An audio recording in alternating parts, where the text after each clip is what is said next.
Still Ronaldinho.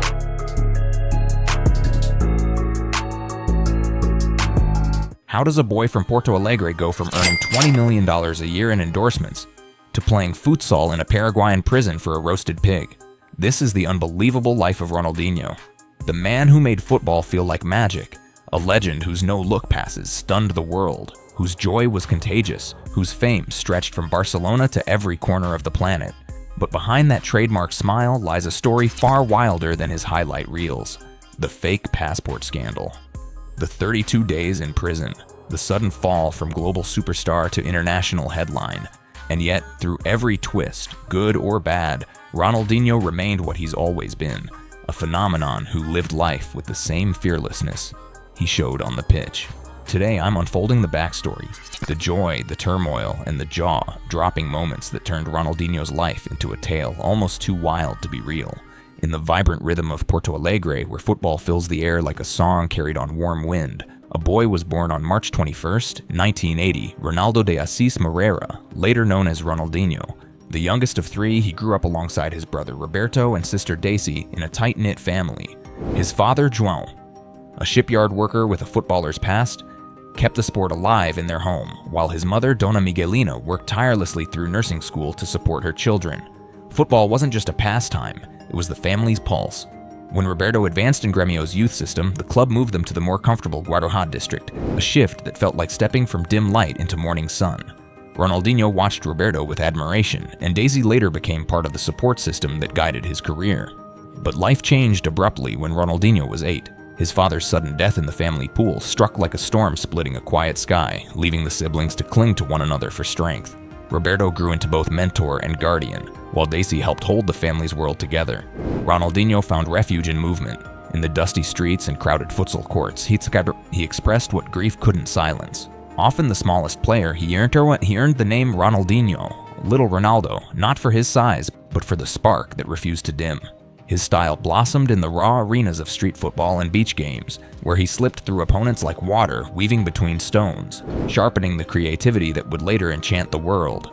At 13, he delivered a performance that rippled across Brazil, scoring all 23 goals in a 23-0 youth match, proof that he wasn't just playing the game, he was reinventing it.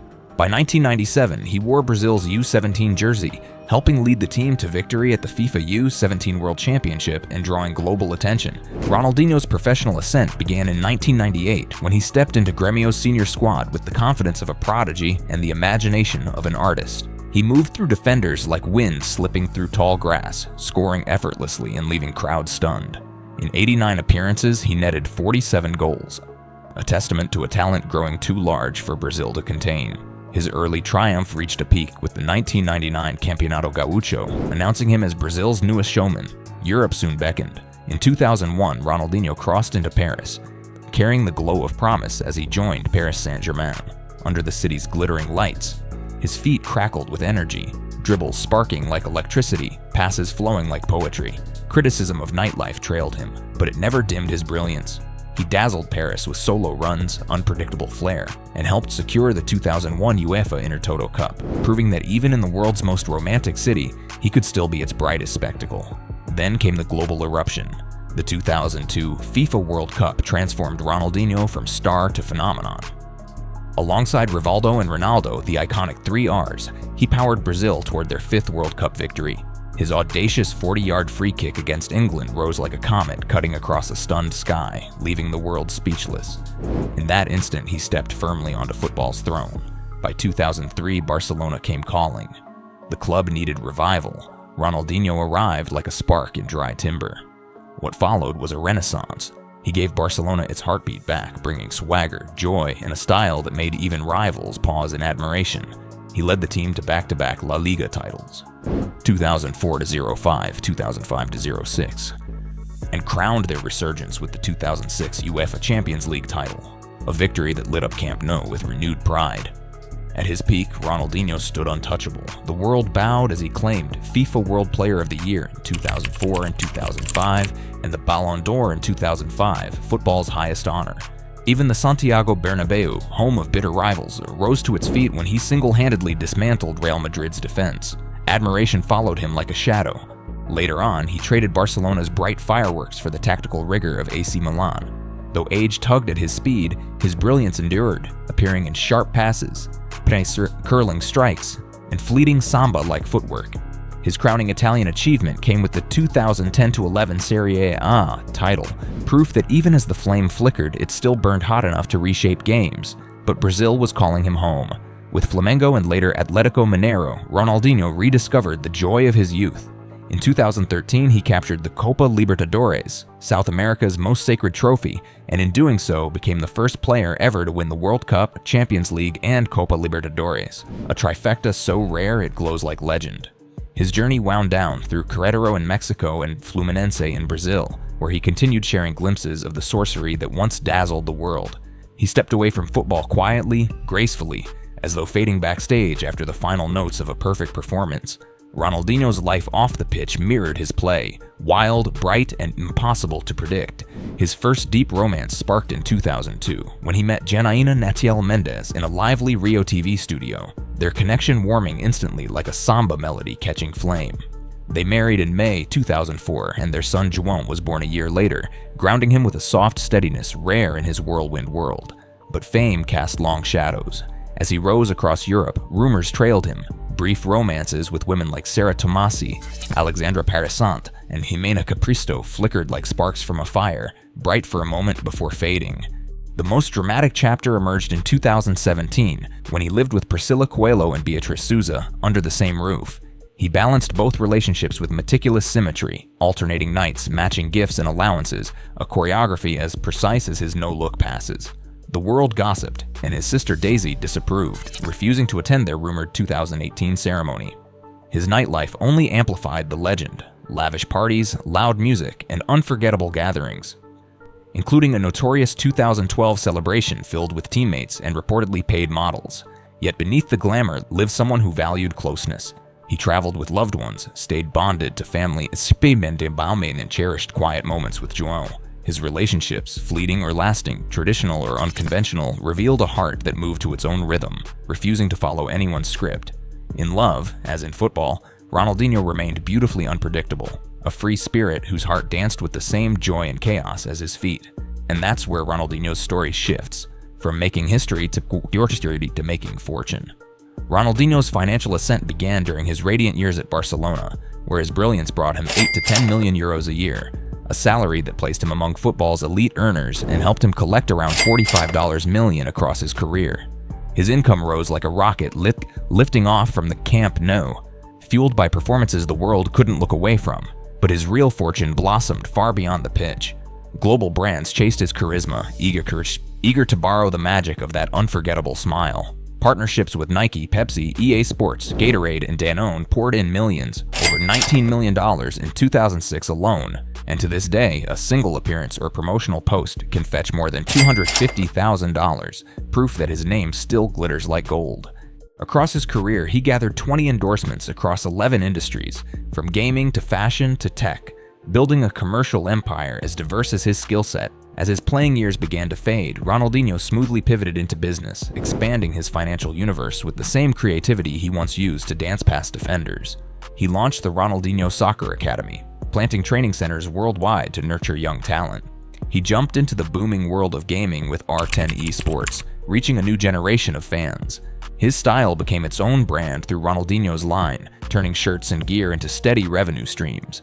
His ventures didn't stop there. Ronaldinho invested in Footsider, a digital scouting platform, Nuke, a tech lifestyle startup, and even debuted Wine of Champions, blending luxury with legacy.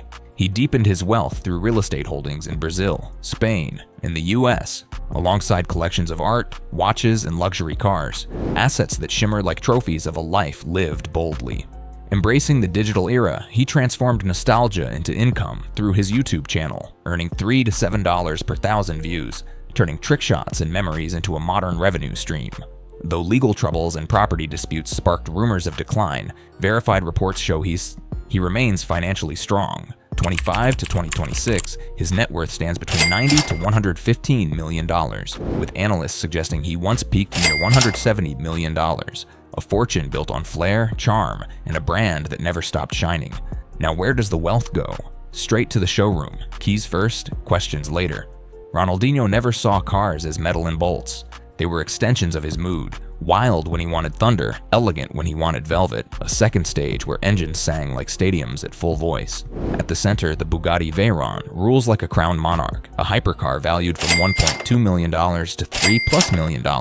Its 8.0-liter W16, unleashing 1,001 horsepower, firing 0 to 100 kilometers per hour in 2.5 seconds, and surging to 407 kilometers per hour, 253 miles per hour. As explosive as one of his no-look passes. Flanking the throne, the Lamborghini Aventador, approximately $250,000 to $507,000 plus, and Ferrari 458, approximately $112,000 to $420,000, glow like hot coals, while a Porsche Carrera S, approximately $45,000 to $120,000, an Audi 8, approximately $70,000 to $175,000, add precision to the fire, speed and style braided together like samba and steel. His tastes stretch beyond supercars. A Bentley Continental GT, approximately $35,000 to $110,000 plus, and Rolls-Royce models to $1.2 million plus, whisper luxury. The Hummer H2, approximately $20,000 to $60,000 plus. Dodge Durango, approximately $55,000 plus. BMW X5 and Audi Q7 bring muscle and practicality, presence that lands like a drumbeat. Even his understated pick carries weight. A Mercedes-Benz E-Class W212, $45,000 plus. Proof that his everyday can still look like someone else's once in a lifetime. Taken together, the collection mirrors the man. Loud when it wants to be, velvet when it chooses, unforgettable always. And even when headlines swirled around his finances, the fleet stood firm, a chrome-plated echo of a career lived in high gear. Next stop, the addresses of a legend. Let's open the doors. Ronaldinho didn't just live in houses, he stepped into worlds built on the same scale as his charisma, each home unfolding around him like an aura made of light and space, unforgettable in its own way. His Barcelona years were set inside a 1,000 square meter Pedralbes mansion, one of the city's most prestigious neighborhoods. With its private pool, gym, lush gardens, and even a personal football pitch, the place rose like a palace fit for the king of Camp Nou, surrounded by multi-million euro estates. It became a calm sanctuary where teammates like Eto'o and Deco drifted in for late-night laughter. Another chapter awaited him, a 1.8 million euro villa in Castelldefels, quieter and sunlit, its 4 bedrooms offering the privacy he needed amid Barcelona's whirlwind. Today, it rents for 120 to 500 euros per night, giving visitors a chance to taste the serenity he once found by the sea. But it was back in Brazil that his world truly expanded. In Rio de Janeiro, Ronaldinho acquired a sprawling 1,000 square meter mansion, one of the country's largest celebrity estates. Nestled between Recreio and Barra da Tijuca, it features pools linked by wooden bridges, tropical gardens, a cinema room, yoga studio, gourmet kitchen, full gym, and even a concert stage, less a house than a private resort built for celebration. And Rio wasn't his only territory. Property records show he also owns residences in Rio Grande do Sul, including coveted coastal land in Xangri-La, holdings so valuable that authorities once reviewed them during asset investigations.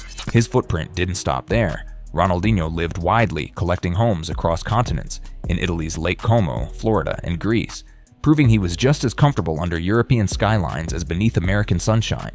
His wealth doesn't just end with houses or cars. It fuels a life lived in motion, a passport stamped like a collector's album as he glides from exhibition matches to glittering promo tours, slipping through 5-star lobbies, premium cabins, and velvet rope rooms with the ease of a headliner born to the marquee.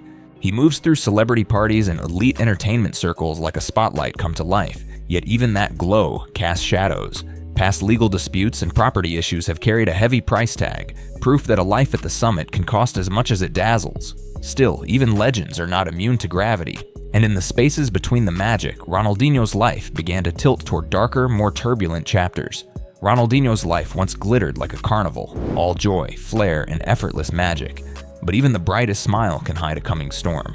His reckoning arrived in 2020 when the world watched in shock as he was led past flashing cameras, wrists concealed beneath a pink sweater after entering Paraguay with fake passports. He spent 32 days in a Paraguayan prison, sharing a converted barracks with traffickers and politicians, while investigators probed whether he'd stumbled into a web of forgery or been caught in someone else's trap. Even behind bars, his strange charm flickered on. He joined an inmate futsal tournament, producing 5 goals and 6 assists in an 11-2 final, winning not a trophy but a roasted pig, a scene as surreal as his fall. But the chaos didn't begin in Paraguay. His private life had long been a whirlwind of late-night parties and excess. In 2018, reports claimed he planned to marry 2 women, Priscilla Coelho and Beatriz Souza, giving them matching gifts and allowances. His nightlife eventually seeped onto the pitch. Coaches whispered of misdiscipline, and teammates recalled days when he and Deco arrived at training drunk, prompting Barcelona to move them on. As years passed, legal fines and disputes nearly emptied his accounts, followed by accusations linking him to a £49 million crypto pyramid scheme. Yet somehow he didn't break. After prison, he spent months under house arrest in a luxury hotel, regaining his smile as he trained in a converted ballroom. When he finally walked free, he looked humbled, but still glowing with the spark that once made the world fall in love. And that's the thing about Ronaldinho. Retirement didn't dim his shine. He still moves through life like a man wrapped in golden light, drifting from 5-star hotels to VIP events and premium flights as he travels the world as a global football ambassador. Brands still chase the magic in his smile, paying over $250,000 for a single appearance or post, a number that keeps his luxury lifestyle glowing long after he left the pitch. Ronaldinho doesn't just enjoy luxury, he lives in it effortlessly, joyfully, like the legend he is. And that's why his life, even today, feels like a continuation of the magic he once created on the field. If you love this look into his world, make sure to like, subscribe, and keep watching.